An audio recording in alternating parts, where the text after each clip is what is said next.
అటు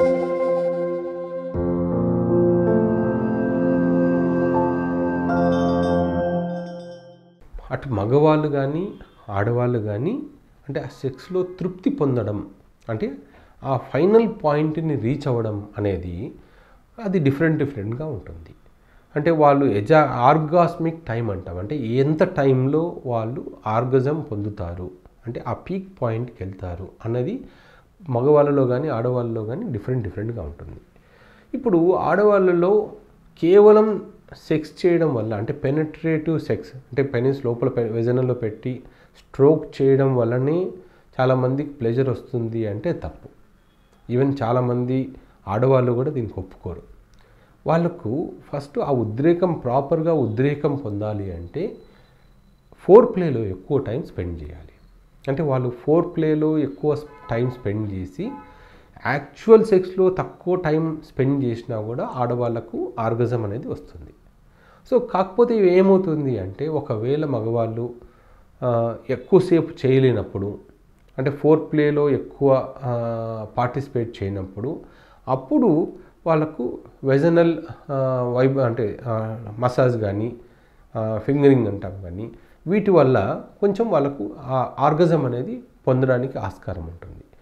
కొంతమంది ఆడవాళ్ళలో డిలేడ్ ఆర్గజం అంటాం, అంటే చాలా ఎక్కువసేపు వాళ్ళకు అంటే ఇంటర్కోర్స్ చేస్తేనే వాళ్ళకు ఆర్గజం అవుతుంది. అంటే ఫోర్ ప్లేలో కూడా వాళ్ళకు ఎంతసేపు ఫోర్ ప్లే చేసినా కూడా ఓన్లీ వెజనల్ పెనిట్రేషన్తోనే వాళ్ళకు అవుతుంది. ఇది ఎవరికి అవుతుంది అంటే పెళ్ళి కాకముందు కానీ పెళ్ళైన తర్వాత ఎక్కువ వైబ్రేటర్స్కి అలవాటు పడ్డము, ఆ వైబ్రేటర్స్తోనే వాళ్ళకు ఆర్గజం రావడము లాంటికి అలవాటు పడిన వాళ్ళకు ఇంటర్కోర్స్లో అటువంటి వాళ్ళకు సాటిస్ఫాక్షన్ లెవెల్స్ తగ్గిపోతాయి, అంటే తొందరగా ఆర్గజం అనేది రాదు. అలాంటి వాళ్ళకు ఈ ఫింగర్ మాస్టర్బేషన్ లాంటిది చేయడం వల్ల కొంచెం తొందరగా ఆర్గజం వచ్చే అవకాశం ఉంటుంది. ఇప్పుడు మనం ఎప్పుడైనా సరే ఒక అమ్మాయి వర్జినా కాదా లేదా ఒక అబ్బాయి పెళ్ళికి ముందు సెక్స్ అయిందా లేదా అని కనుక్కోవడం అనేది చాలా కష్టం. అటు అమ్మాయిల్లో కానీ అటు అబ్బాయిల్లో కానీ స్పెసిఫిక్ టెస్ట్లు అంటూ ఏం లేవు. అంటే ఇలా ఉంటే వీళ్ళు వర్జిన్, ఇలా కాకపోతే వర్జిన్ కాదు అని తెలుసుకునే టెస్ట్లు ఏం లేవు. ఈవెన్ అమ్మాయిల్లో కూడా మనం కొన్ని రకాల సినిమాల్లో చూసే ఉంటాం, ఈ వర్జినిటీ టెస్ట్ చేయడము, డాక్టర్స్ చేయడము, కొన్నిసార్లు కోర్టులు వీళ్ళకి వర్జినిటీ టెస్ట్లు అడిగారని చెప్పి అంటే డాక్టర్ దగ్గరికి తీసుకెళ్తున్నారు అని చెప్పి జనరల్గా మనము చాలామంది న్యూస్లో కానీ వాటిలో చూస్తూ ఉంటాం. కానీ ఇవన్నీ 100% ఎవరు ఈ అమ్మాయి వర్జిన్ కాదు అని మనం ఎప్పుడు కనుక్కోలేము.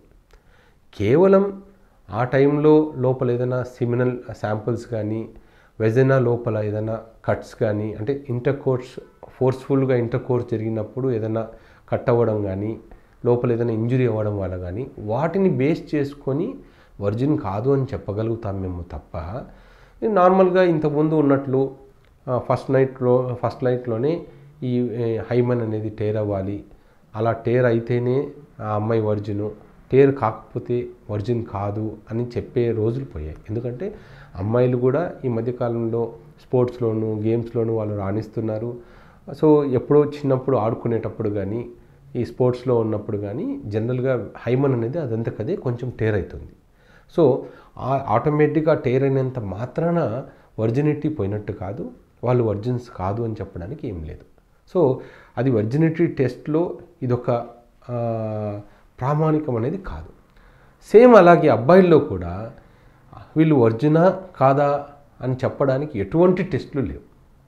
కేవలం వాళ్ళను నమ్మడమే తప్ప. మనము ఇంకొక విషయం ఇక్కడ నేను హైలైట్ చేయదలుచుకుంది ఏంటంటే, ఈ రోజుల్లో అబ్బాయిల్లో కానీ అమ్మాయిల్లో కానీ పెళ్ళికి ముందు ఈ అఫేర్స్ అనేది చాలా కామన్గా ఉన్నాయి. వీలైనంత వరకు వాళ్ళు ఆ అఫేర్స్ని అక్కడితో పెళ్ళికి ముందు ఏవైతే ఉన్నాయో అక్కడికే ఆపేస్తే తర్వాత అంటే వాళ్ళ లైఫ్ అనేది ప్రశాంతంగా ఉంటుంది.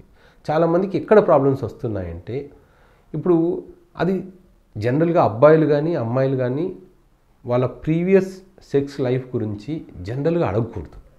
పెళ్ళైనప్పుడు ఎవరి సెక్స్ లైఫ్ వాళ్ళది, పెళ్ళికి ముందు ఏమైనా జరిగితే పర్వాలేదు, పెళ్ళి తర్వాత ఏంటి అనేది వాళ్ళు ఆలోచించుకోవాలి.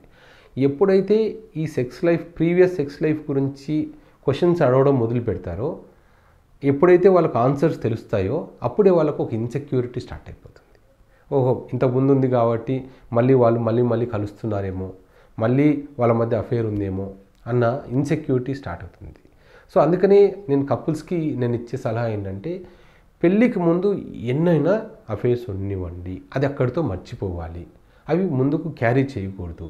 అండ్ కొంతమంది నేను ఓపెన్గా ఉండాలి మా పార్ట్నర్తో అని చెప్పి వాళ్ళకి పెళ్ళికి ముందు ఉన్న అఫైర్స్ అన్నీ వాళ్ళకి పార్ట్నర్స్తో చెప్తూ ఉంటారు. దానివల్ల ఇంకా అబ్బాయికి కానీ అమ్మాయికి కానీ ఇంకా అనుమానాలు ఎక్కువైపోయి వాళ్ళని తరచూ వాళ్ళ ఫోన్ని చెక్ చేయడము, ఇలా ఇంకా అనుమానాలు ఎక్కువ అవుతాయి.